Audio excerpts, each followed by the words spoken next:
ระบบการเงินโลกและวิธีเอาตัวรอดจากเกมการเงินคาทาส EP 11 คนทั่วโลกทุกข์จนลงแบบบ่ฮู้โตจากการพิมพ์เงินของอเมริกาในปี 2020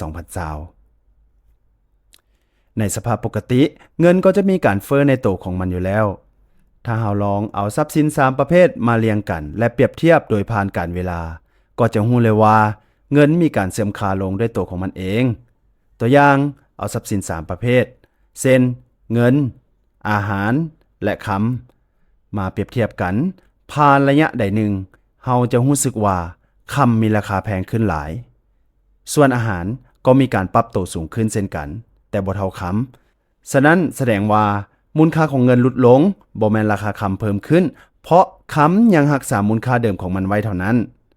ส่วนอาหารถ้าเปรียบเทียบใส่ในอดีตยังถือว่าราคาอาหารถูกกว่าเมื่อก่อนหลาย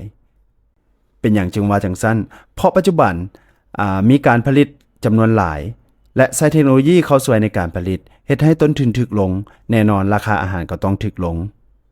แต่เป็นอย่างเฮาเบิ่งคือว่าราคาอาหารยังแพงขึ้นอยู่ก็ย้อนว่าการเสื่อมมูลค่าลงของเงินของเฮาจึงเฮ็ดให้เฮาเห็นอีกมุมหนึ่งว่าราคาอาหารแพงขึ้น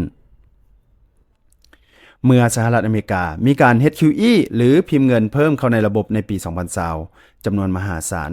ก็เลยเฮ็ดให้มูลค่าของเงินเสื่อมค่าลงเมื่อเทียบกับราคาอาหารและคำจึงห่างกันไกลหลายคนส่วนใหญ่ก็ได้แต่รู้สึกว่าราคาอาหารคือเพิ่มขึ้นสูงแท้ราคาคำคือสูงขึ้นไปเรื่อยๆอันที่จริงคำยังรักษาไว้ซึ่งมูลค่าของตัวมันเองเท่านั้นแต่เงินต่างหากที่ถูกเพิ่มปริมาณจำนวนหลายจนเฮ็ดให้มูลค่าของตัวมันเองลดลงลามไปถึงคนส่วนใหญ่ที่บ่ได้ถือทรัพย์สินที่รักษามูลค่าของตัวมันเองจึงเฮ็ดให้พวกเขาทุกข์จนลงเรื่อยๆไปตามๆกันเป็นหยังจึงว่าคนทั่วโลกทุกข์จนลงแบบบ่ฮู้โตโดยเฉพาะบรรดามนุษย์เงินเดือนทั้งหลายถึงแม้นว่าผ่านระยะเวลาหลายปีจะมีโบนัสจะมีเงินตำแหน่งเพิ่มขึ้นหรือมีเงินเดือนสูงขึ้นกว่าเงินเดือนเมื่อก่อนแล้วก็ตามแต่ลองคิดบังว่าเงินเดือนน้อยๆของทานในเมื่อก่อนท่านสามารถใช้จ่ายภายในครอบครัวได้อย่างเพียงพอและมีเงินเหลือเก็บจำนวนหนึ่งอีก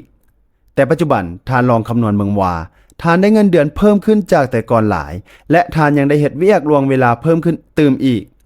หมายถึงทานมีตำแหน่งใหญ่ขึ้นและได้เฮ็ดเวียกหลายขึ้นกว่าเก่าจึงมีเงินเดือนหรือรายรับเพิ่มขึ้นสูงกว่าเก่าแต่ทานยังบ่สามารถที่จะนำเอารายได้จากรายรับดังกล่าวของแต่ละเดือนมาหมุนใช้ในครอบครัวให้เพียงพอคือแต่ก่อนและบ่ต้องเว้าถึงเงินเก็บเลยบ่ได้ยืมเงินหมู่มาจุนเจือครอบครัวให้รอดเดือนต่อเดือนก็ถือว่าดีแล้วนี่แหละจึงเอิ้นว่าผลให้จากการพิมพ์เงินของอเมริกาในปี 2020 ก็คือการพิมพ์เงินของรัฐบาลของแต่ละประเทศนั่นเองเฮ็ดให้คนทั่วโลกทุกข์จนลงแบบบ่ฮู้โตการที่เราเข้าใจว่าข้าวของแพงขึ้นนั้น